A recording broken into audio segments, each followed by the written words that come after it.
मन वजन में उठाने की बात कर ही नहीं रहा हूं, मैं तो केवल 80 किलो और 100 किलो वजन को उठाने की बात कर रहा हूं। और वह क्रिया आपके पास में है, उस क्रिया से जिसको अधर्म्य आसन कहते हैं, शून्य आसन कहते हैं, जिसके माध्यम से योगी साधना के माध्यम से जमीन से ऊपर उठ करके साधना कर लेते हैं। और वह गुंजन क्रिया 1440 बार गुंजन कैसे होगा?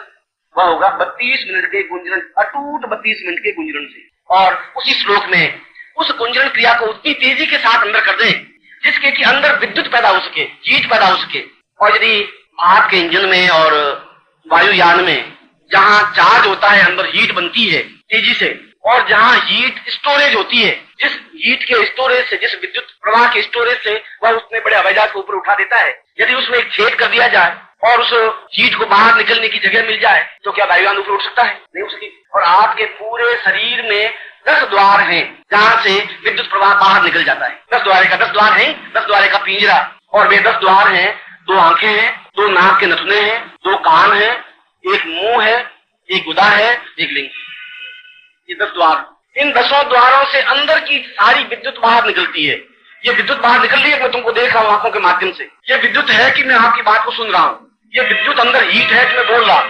अंदर से बाहर निकलने की क्रिया विद्युत का विपरीतीकरण है। मगर मैंने कहा कि उस चार्ज को एकत्र करने के लिए विद्युत बाहर नहीं निकले, नॉर्मल वे में तो निकलेगी क्योंकि द्वार तो खुले हैं, भगवान ने ऊपर ढक्कन दिए नहीं। इसीलिए उस गुंजरण क्रिया के जब 8 मिनट का अभ्यास हो जाए सामान्य गुंजरण, तो 8 मिनट के बाद में उन 10 द्वारों को बंद करके गुंजरण क्रिया की जाए। यह इसका दूसरा स्टेज है। जब 10 द्वार बंद कर दें और 10 द्वार बंद करके फिर जो गुंजरण आप करेंगे वह हीट बाहर निकल नहीं सकती, वह हीट अंदर रहेगी ही।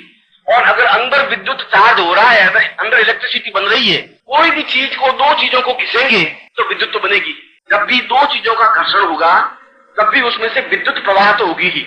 और अंदर जो ही आप उस गुंजरण क्रिया के माध्यम से अंदर जितना घर्षण करेंगे, जितनी तेजी से घर्षण करेंगे, वो विद्युत प्रवाह पैदा तो होगा ही, क्योंकि विद्युत है हीट, गर्मी।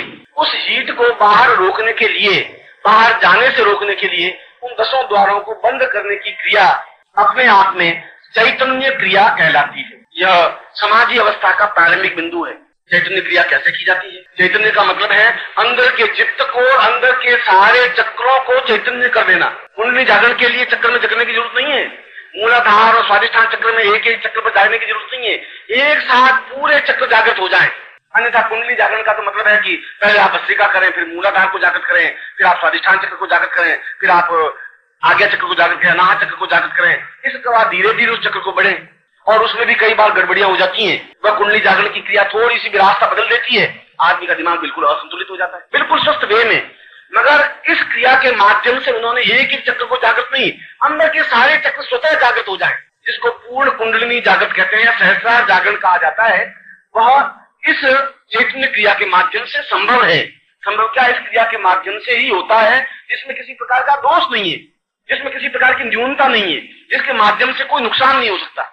इन 10 द्वारों को बंद करके यदि गुंजरण करें, गुंजरण क्रिया मैंने आपको कल समझाई, आज आपने सुबह की। प्रारंभ में तो अ आई लिखेंगे तो स्लेट पर ही लिखना पड़ेगा अ आई।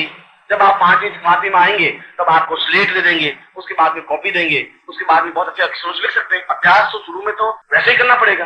तो गुंजरण जो क्रिया आपने की वह 1 मिनट की, 2 मिनट की, 3 मिनट की करें। जब आप घड़ी में देख लें कि मैं 8 मिनट की क्रिया करने लग गया हूं, उसके बाद में आप 10 द्वारों को बंद करके गुंजरण क्रिया करें। और 10 द्वारों को बंद करने की क्रिया है, मेरे 2 पैर हैं, बायां पैर मैं आपको प्रैक्टिकल करके समझा रहा हूं, आप बस देख लें। मैंने आपको बताया था कि 10 द्वारों में 2 आंखें हैं, 2 नाक के थपने हैं, 2 कान के पर्दे हैं, एक मुंह है, एक गुदा है, एक लिंग है। इन 10 द्वारों को बंद करने के लिए बाईं एड़ी, लेफ्ट पैर, बायां पैर, बाएं पैर की एड़ी को गुदा द्वार पर रख दे, उस एड़ी के ऊपर बैठ जाए, उससे वह द्वार पूर्णतः बंद रहेगा ही। और दाहिना पैर, जो राइट पैर है, वह लिंग स्थान पर पूरी स्थान पर रख दे। ये उसकी बैठने की सीधी क्रिया है। और इस क्रिया में व्यक्ति 10 घंटे बैठे तो थक नहीं सकता। सुखासन में या पद्मासन में थक जाता है, इसमें थक ही नहीं सकता। उसके बाद में 2 अंगूठे हैं, 2 अंगूठे से दोनों कान के, पहले आप देखें सिर्फ, दोनों कान के पर्दे बंद कर दें, दोनों तर्जनी उंगलियों से दोनों आंखें बंद कर दें, इन दोनों उंगलियों के माध्यम से दोनों मुंह के द्वार को बंद कर दें। तो ये दोनों कान, ये दोनों आंखें, दोनों नुतने अपने आप में, अंगूठों के माध्यम से कान, तर्जनी के माध्यम से आंखें, मध्यमा के माध्यम से दोनों नुतने, और पीछे जो उंगलियां बच गई उनके माध्यम से पूरे होठों को पकड़ लें। अब उसके बाद गुनी क्रिया प्रारंभ। सोहम, ये मैंने सोहम क्रिया 1 सेकंड या 2 सेकंड या 5 सेकंड या 10 सेकंड की, आप 1 मिनट तक सिर्फ करके देख लें तो आपको खुद को ये एहसास हो जाएगा, मैं आपको बिल्कुल ठीक कह रहा हूं कि 1 मिनट या 1.5 मिनट का गुंजरण आपके इस आसन से नीचे से स्केल निकाल देगा। आप आसन से 1, 2 सूत 5 सूत ऊपर होंगे गारंटी के साथ। ये देखिए